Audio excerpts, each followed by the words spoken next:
All right. We are live. So this feels like a lot of power. It does feel like a lot of power. We swapped spots. Why is this I happening? don't know, but would you check on your phone? Yeah. Oh yeah, there it is. I feel like I'm out of control right now. No, it's good for you. It's good for you. It says we're live. We'll go click it. I feel like I'm having a hot flash or something.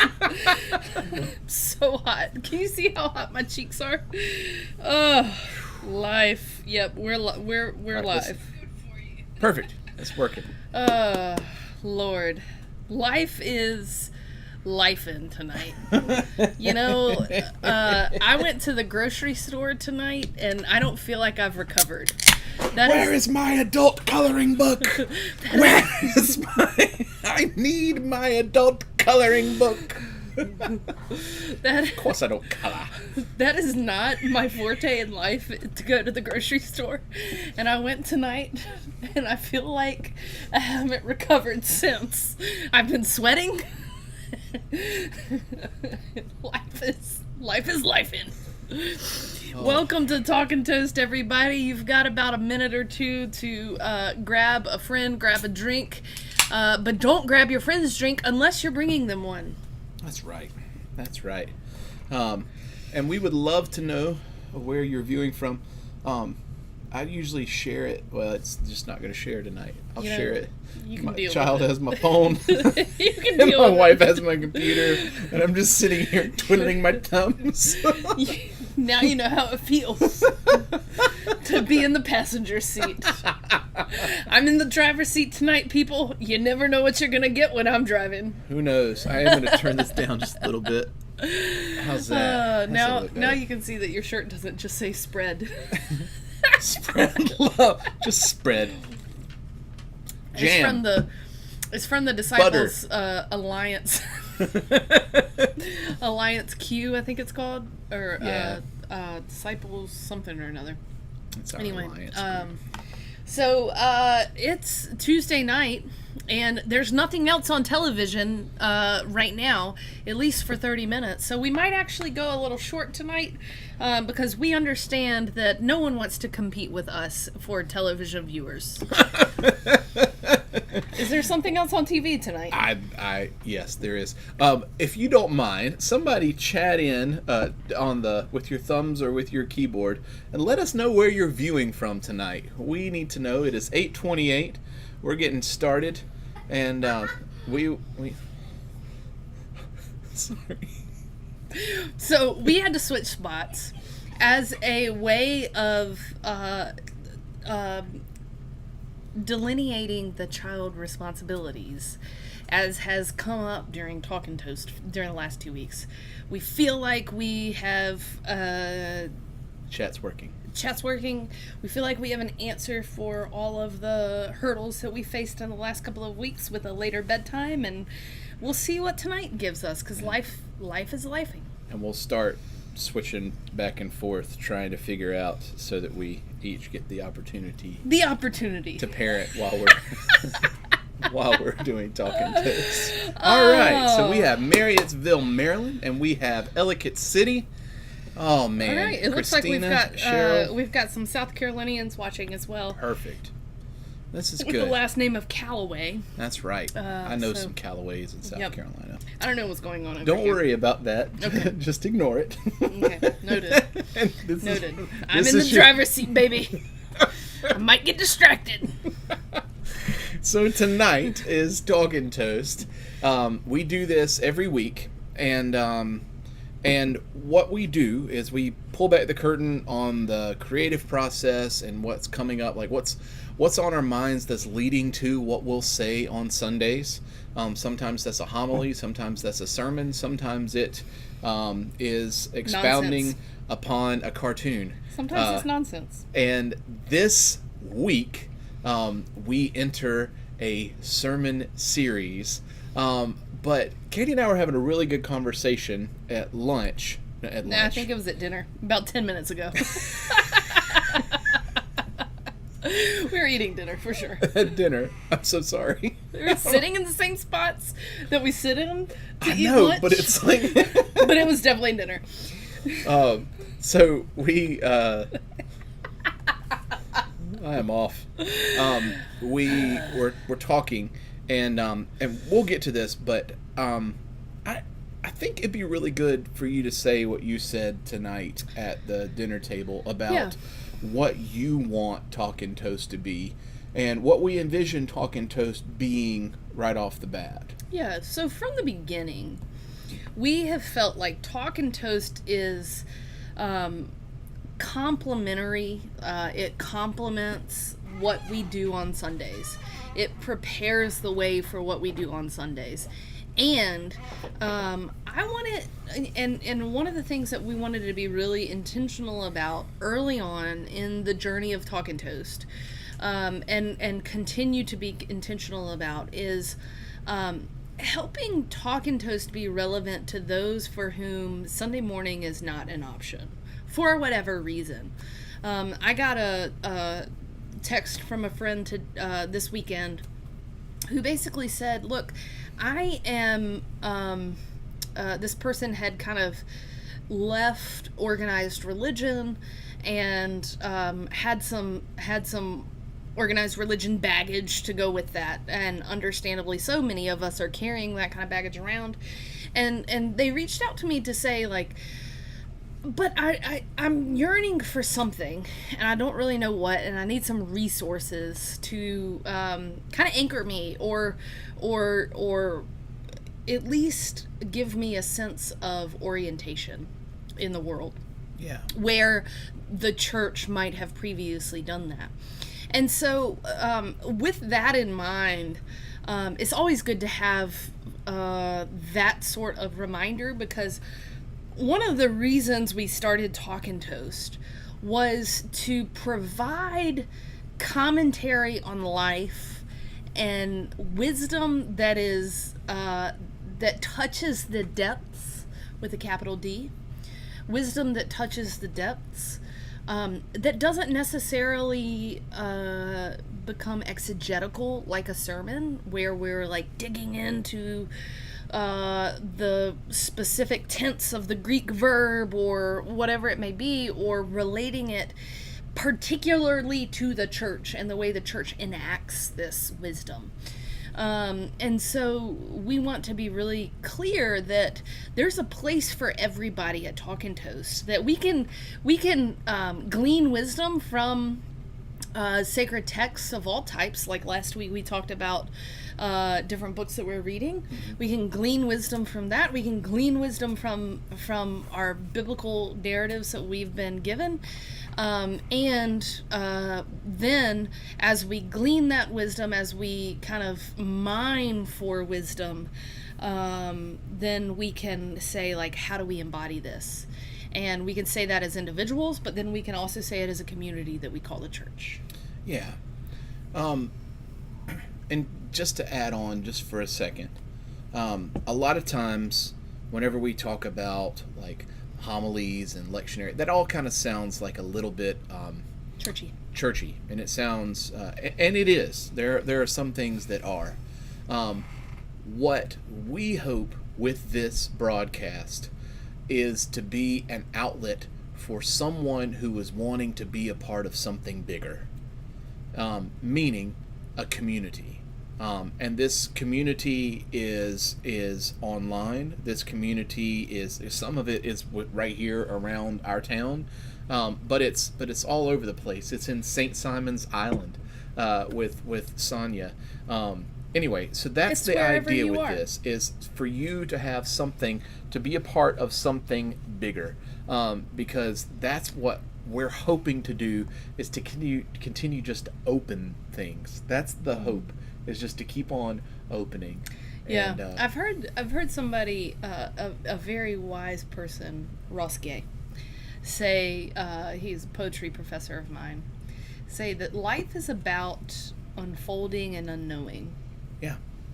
And so as we unfold ourselves and unknow ourselves, and maybe we do that in community, and maybe your community looks like a church, maybe my community looks like something else, or vice versa.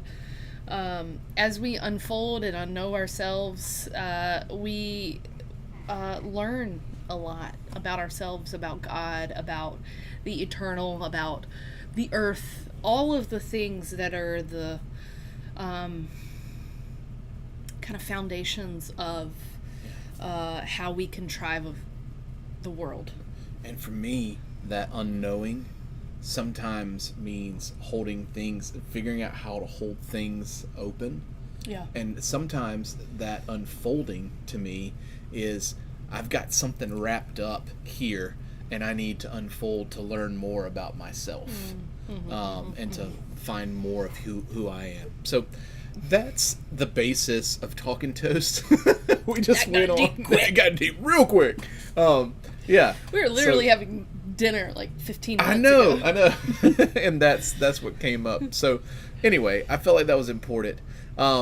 So every week, whenever we start Talking Toast, we ask the question, what is sustaining you? Which is the reason we ask it, because it's tapping into that depth that is below the things that are folded up and you know, all those things within us that prevent us from being our truest selves. Exactly. The depth, the thing that's sustaining you is the thing that is within you. Yeah. And, you know, Rob Bell has a book called Everything is Spiritual, which is just absolutely incredible. But that what is sustaining you is trying to get to, like, all right, what's the spiritual thing? What are you noticing right now? Yeah. That's going on. So yeah, what is sustaining you? Katie, what is sustaining you? You know, I'm not going to steal your thunder with the Clemson thing. Oh, we can have the same one. That was sustaining, for sure. Let's talk about it. We went to Clemson over the weekend and just had a whirlwind of a time. I watched the hype video for the beginning of the game, and it was narrated by my favorite player, Christian Wilkins, and it went through like all these scenes that we were there for, and I'm gonna tear up thinking about it, but like, we went through hard times, the two of us, in our journeys together, and Clemson as a place was a safe space for us, thanks to dear souls like Macon and Boo Shepherd and Rosemary. Tim and Linda Willis, who hosted us this weekend. This weekend, Tim and Linda go back, way back to your college days. Like, they pretty much, like, raised college version of John. And they were my home away from home. Yeah, so I had all of these, like, flashbacks to those moments, and the safety that place offered us, and the respite that place offered us. And I just wept during the pregame hype video. So it was glorious, but and then when we were talking about it on the way out, we both were crying about it. But it was beautiful, and it was wonderful. And it was so lovely and delightful to hang out with Tim and Linda, who hosted us. I mean, to get to spend time with loved ones who have shaped your journeys in ways that very few do. That's right. Tim married us. Tim married us. And it's really special. And yes, Tim and Linda have a dog named Stella. Sophie chimed in. Who is now Sophie's best friend. Yep. So, yeah. So, your dad talked about sitting on the deck and the Iowa t-shirt and those things. Sonia said her daughter's wedding and seeing family. That's awesome, Sonia. I'm so happy for that. And then, mine was the same. It was going there, and not just going there like alone, like years and years. Even whenever I go by myself, like, it's a special experience. It's really great.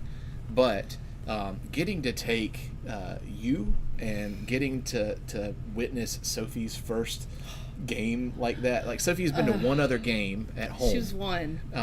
She doesn't remember it. She doesn't remember it. So this was a night game, and I'm just telling you, like there was an energy, and it was all around, electric. and it was one of the coolest experiences of my life. So and she charmed the heck out of the people sitting around us, and that's one of my students, Cameron Dale. Dial. What's up, Mr. Calloway? Hope y'all are doing well. Go Tigers. I think he knows me pretty well. That's good. It. So yeah, sustaining me. All this stuff, good stuff, sustaining me. So this week, and we're gonna, like we said, we're gonna try and get this in 15 minutes. Now we're gonna try and. We can do this in 15 minutes. He looks over at his long-winded wife. No, I'm looking over to make sure you agree with me. Like we can figure it out in 15 minutes. Crane's neck at wife. I'm not in control.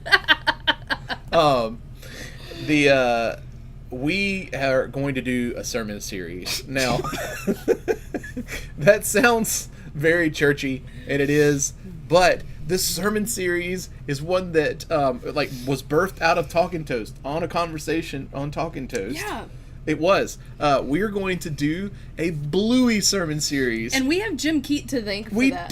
We do. So maybe we'll tag Jim Keat in this later, but we will. We were doing a sermon series on Fred Rogers. Yeah. And he was like, oh, you should totally do one on Bluey. So, of course, when Jim has an idea... we run with it. We run with it. Still, how many years later? Hashtag Talking Toast. So, we're going to do a Bluey sermon series, and there's a reason for this. We were talking, and it kind of all goes together. Yeah. Whenever we were talking about that everything is spiritual, that there are different kinds of pieces that add up to all of our life understandings and all of our unfolding and our unknowing, finding more of who we are. This show, I don't know what it is about this show. I can name a few things, but it connects in a way that I've never experienced something connecting across generations. Yeah. It's something that my parents enjoy. It's something your parents enjoy. It's something we enjoy. Whenever we first started watching Bluey, we were excited about Sophie going to bed so that we could go watch some Bluey. We were living in our camper at the time, and the first season had just dropped, and we were watching through it with Sophie, and we thought this one episode in particular was just hilarious, and so we went back after she went to sleep to watch it together on the cell phone. Now, I want to set the scene for you a minute, because we were living in a 17-foot aluminum box. We were in a tiny house. We were in a tiny house, and she was about 6 feet away from us. Yeah. And we were watching it on like lowish volume, and the song came on, and she had this curtain that went around her bed to give her privacy and darkness, so that we could have a light on and she could go to sleep. And she poked her head over the curtain and said, "Is that Bluey I hear? Are you watching Bluey? Are you watching Bluey without me?" And so then we got busted. And we waited like over an hour, and then we watched it again, and we were laughing so loudly that she woke up again. Yep. So all of that to say, it's a great show. Yep. So Bluey is one of these shows that also, not only is it intergenerational, it taps into something in a way that I've not experienced. There's one kind of montage in Up that I think takes you on this emotional journey really fast within a short amount of time. Yep. But Bluey is like a life lesson, and a lot of times it's a life lesson. Sometimes it's just hilarious. But there are so many deep things that they're dealing with in 8 minutes. And I don't know how they do it. We are not endorsed by Bluey or Disney, but we wouldn't turn that down. Or BBC Australia or BBC whatever in general. It is. But it's one of those kind of things. And so there are all kinds of Bluey episodes that would do really, really well for doing a sermon series on. And so we're going to do three. And the way this is going to work for Christian Temple people who are in Maryland is we're going to come to the church. Or watching online. Oh, well, I guess it only works. Yeah, Yep. Got it. You're going to come to the church. Christ- You need to come to the church 8 minutes early. Or at least 10 minutes early. If you normally get to the church at 10:55, get there 10 minutes early. There you go. So, get there 10 minutes early, and it's going to be good. So, I hope that kind of explains what it is about Bluey. Yep. The episode, I'm not going to give away the episode ahead of time because it'll play into there.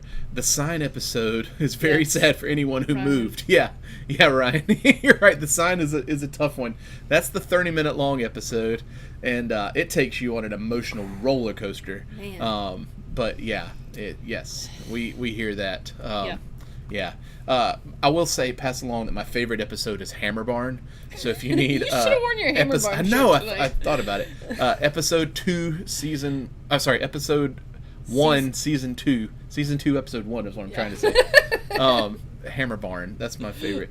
But Bluey. So it goes deep into some of these different emotions, very much in the way that Fred Rogers does, but in a different kind of funny, quick capacity. Whereas like Fred's tempo, Fred's pace, all of those different kind of things in his life lessons are meant to slow down and meant to do this. Whereas Bluey is kind of like, this is life, and this is happens to everybody. And boom. it's loud. And it's loud. And you boom. take the kid to the grocery store and you get crazy stuff. Yeah, and which is an episode. It is. It is. I know. Yeah. So that's the Bluey side of that. But you're going to be connecting it to the scripture side. Yeah. Of that. So in the lectionary, we are going through a stint in the book of James. The lectionary, again, is the 3-year cycle of biblical text to give us the overarching narrative of the stories. We're going through this book of James, and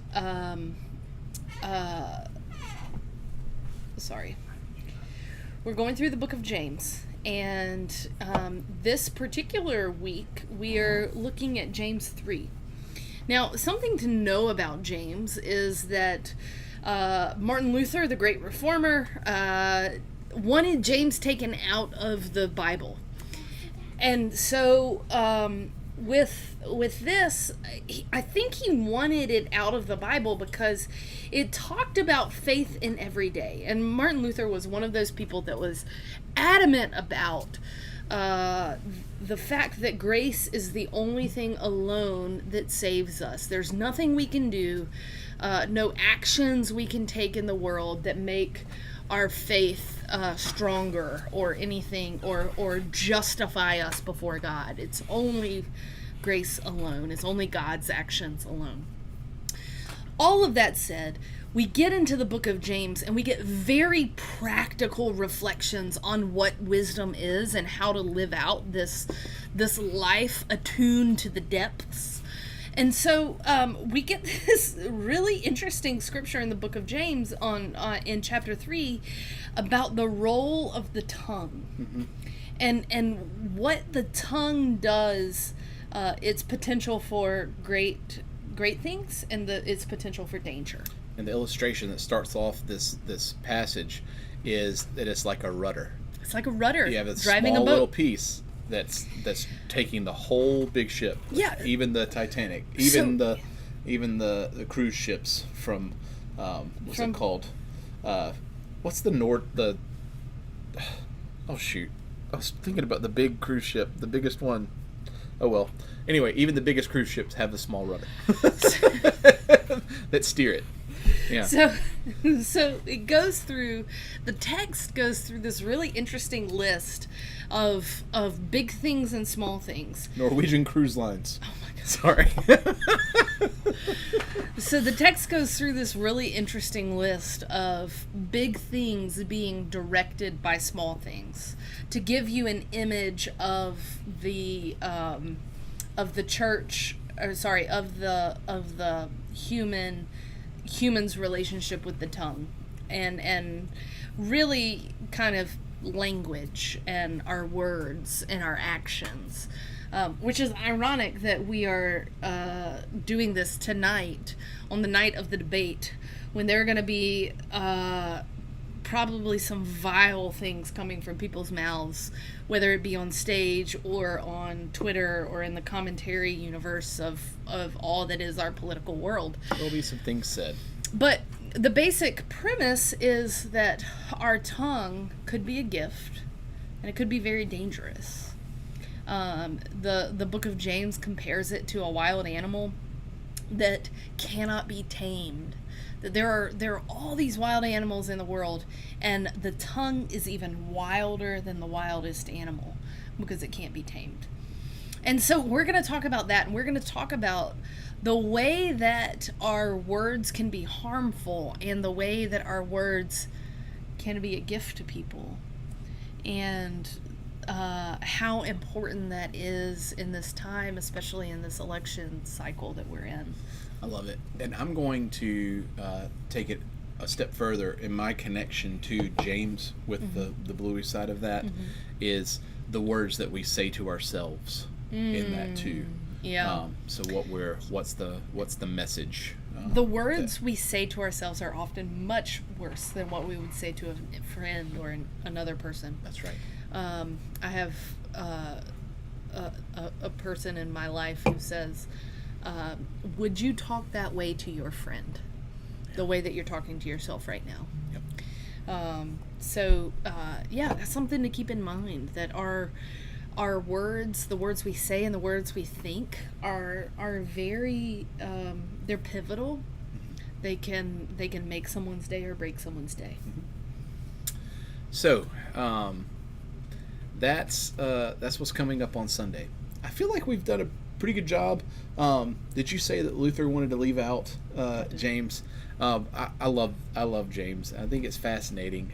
So I'm really excited to dive into this. He wanted to leave out James and Revelation, and I kind of get Revelation. Yeah. I kind of get it, Luther. Like, there's some things going on in Revelation, but you know, he had a really low view of humanity. That's a very negative anthropology, if you will. Yeah. He thought humanity was not capable of doing anything positive in the world without the influence of God. And so God's grace is essential in receiving salvation, and then as a result of God's grace, you can do good things in the world, but the two can't go without each other. Yeah. So that's that. We've done some talking tonight. We need to do some toasting so we live up to our time limit. A child, would you like to come over here? Would you like to help us toast? Child, would you like to come help us toast? 1 second. 1 second? All right. You can you toast ready? with that. Wait, what? Is this good water? Okay. Yeah. That's a good water. All right. What you gonna So, say? Sophie, why don't you start us off, and then Mom and Dad, we talked about Bluey and how important all the lessons on Bluey are. Yeah. So say, let me give you one. No, can I say?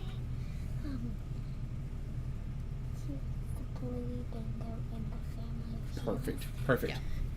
Cheers to the family of healers. There you go. They're blue healers. They are.